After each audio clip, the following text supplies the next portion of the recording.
Auto exposure bracketing is one of those techniques which is just too good to ignore. But like exposure compensation, we do need to be experienced enough with our own camera to be able to turn this option on and off pretty quickly. Auto exposure bracketing is simply a series of shots taken with different exposures.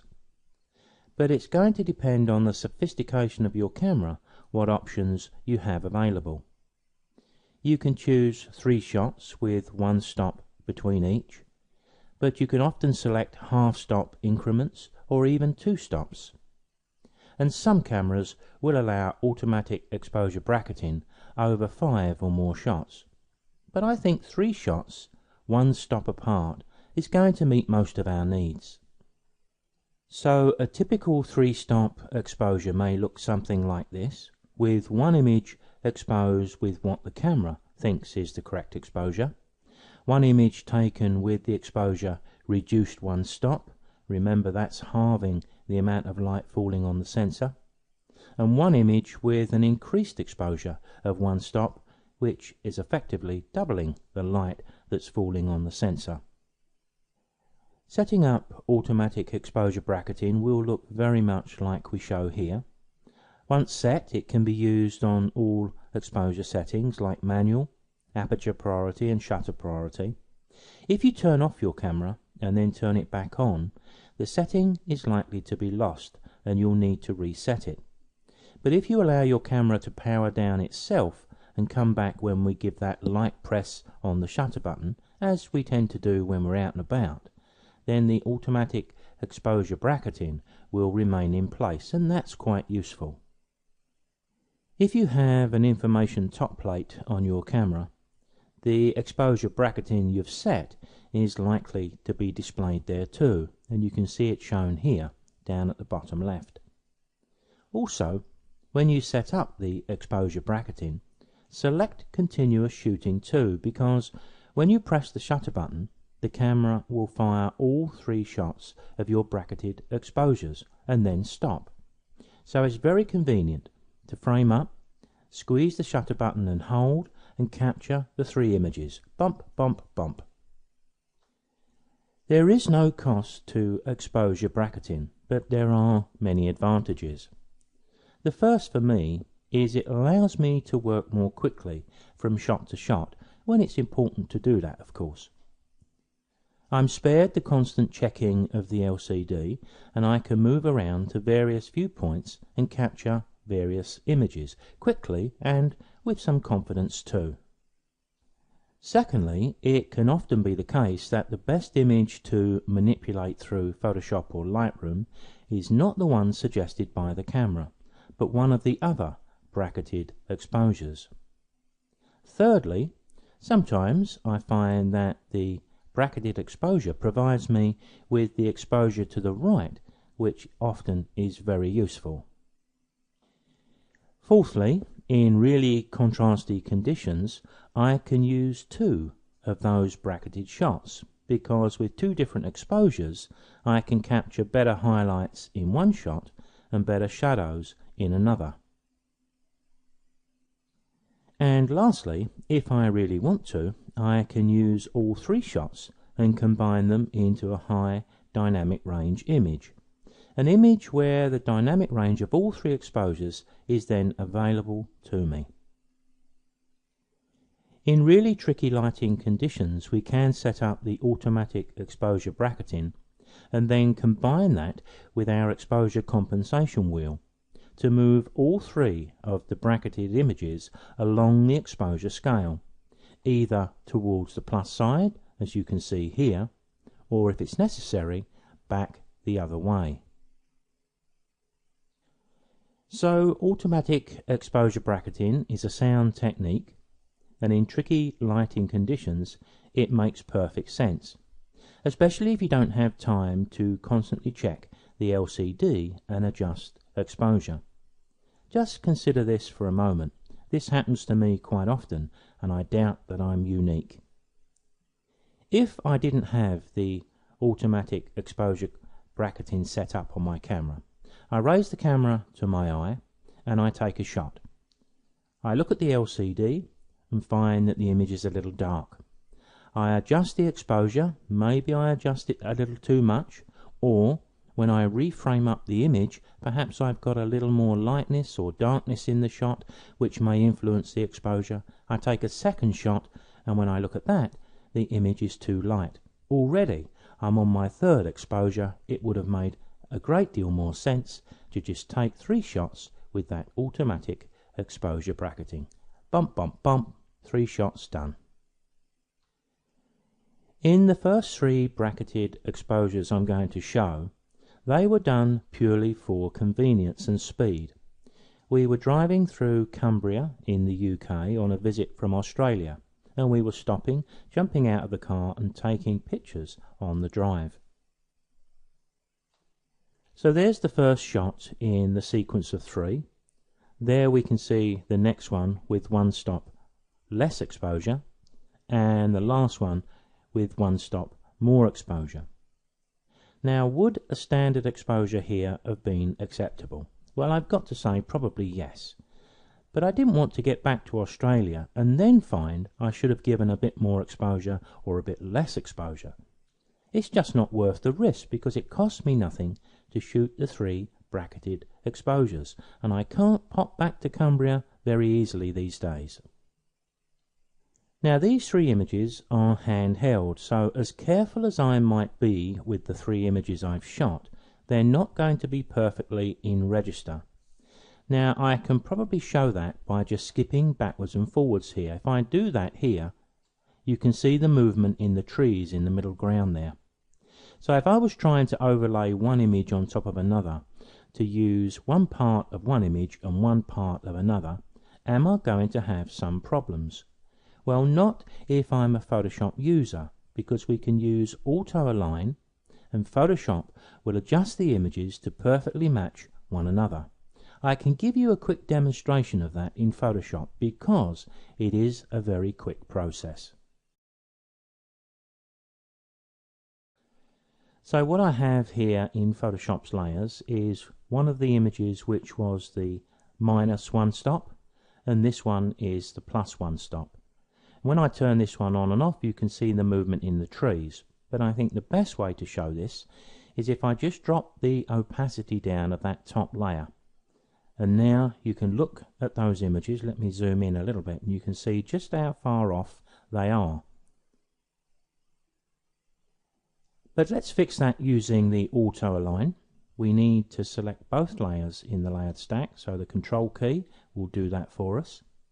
If we then go to the top left of the screen to our edit menu, what we want here is auto align layers, and from here all we need is OK. We're using the auto, and look at the job, it's done.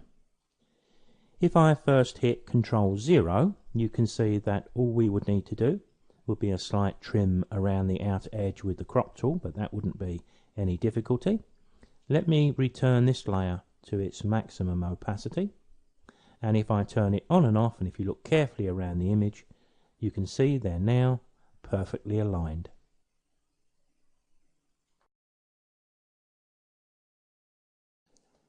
So let's look at those 3 images again. There's the first one shot with our automatic exposure bracketing. There's the second shot. There's the third shot, and with the help of Photoshop, there's the image that I've been able to create.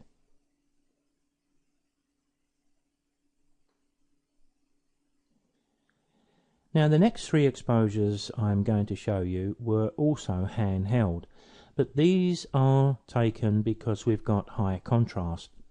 Although the sun is still high in the sky, the exposure bracketing enables me to capture a shot here, where in one shot on its own that would be a little bit tricky to do. You can see the exposure here the camera wants to give is going to be a little too much for the sky, particularly in that upper left area.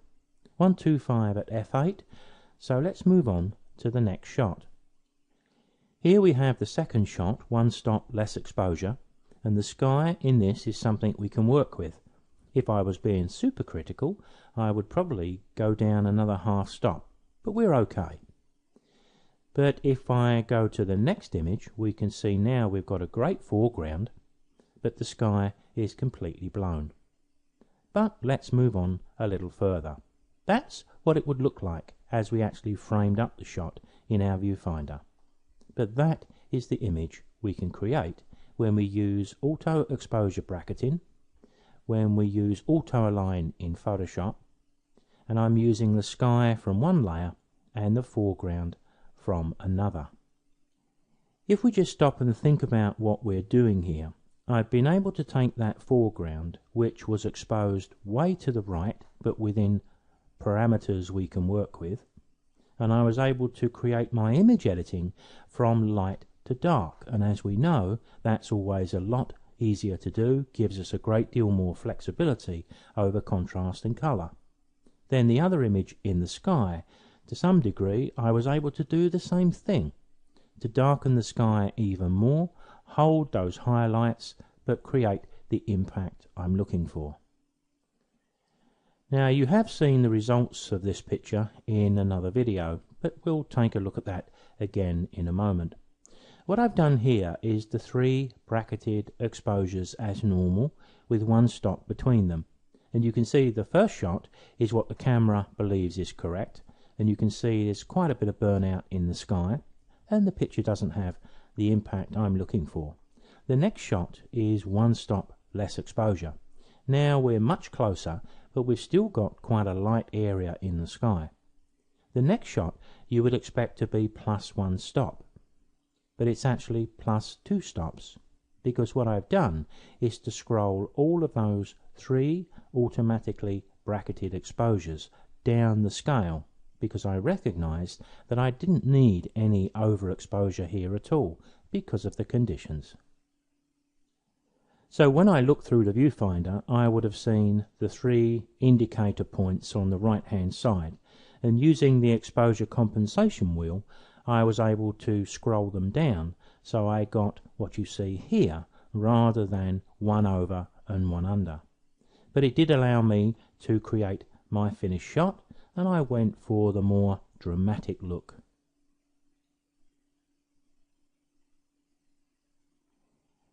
In this shot I am in Sydney at the Blue Mountain, standing in front of the Three Sisters rock formation.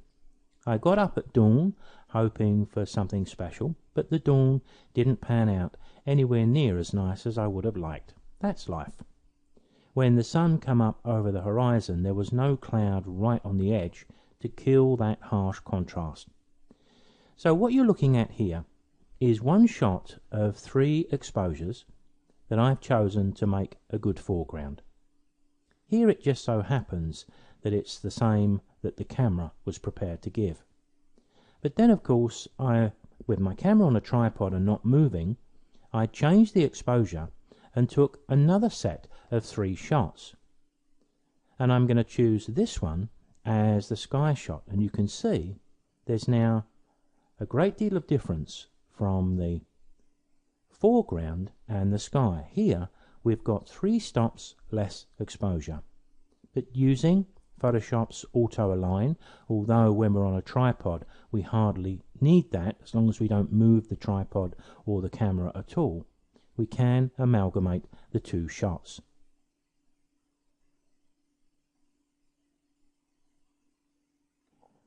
So trying to capture this shot with just 1 frame would have been nigh on impossible. Here's another image which I think you've seen before in a previous video. This was shot at Bateman's Bay. Here I've used all 3 of the bracketed images in a HDR amalgamation, which is high dynamic range, using Photoshop to put all 3 together and then manipulate them through Camera Raw as normal. But here it's enabled me to retain the colour, the contrast and the appeal, which otherwise would be lost in one shot. So although I believe I have a reasonably good knowledge of exposure in the digital age, I still use exposure bracketing quite often because it expands my photography. It gives me scope when I'm editing the pictures, and if RAW expands exposure latitude, then RAW plus bracketing takes that a great deal further. It does allow me to capture, manipulate and present images where many others could not.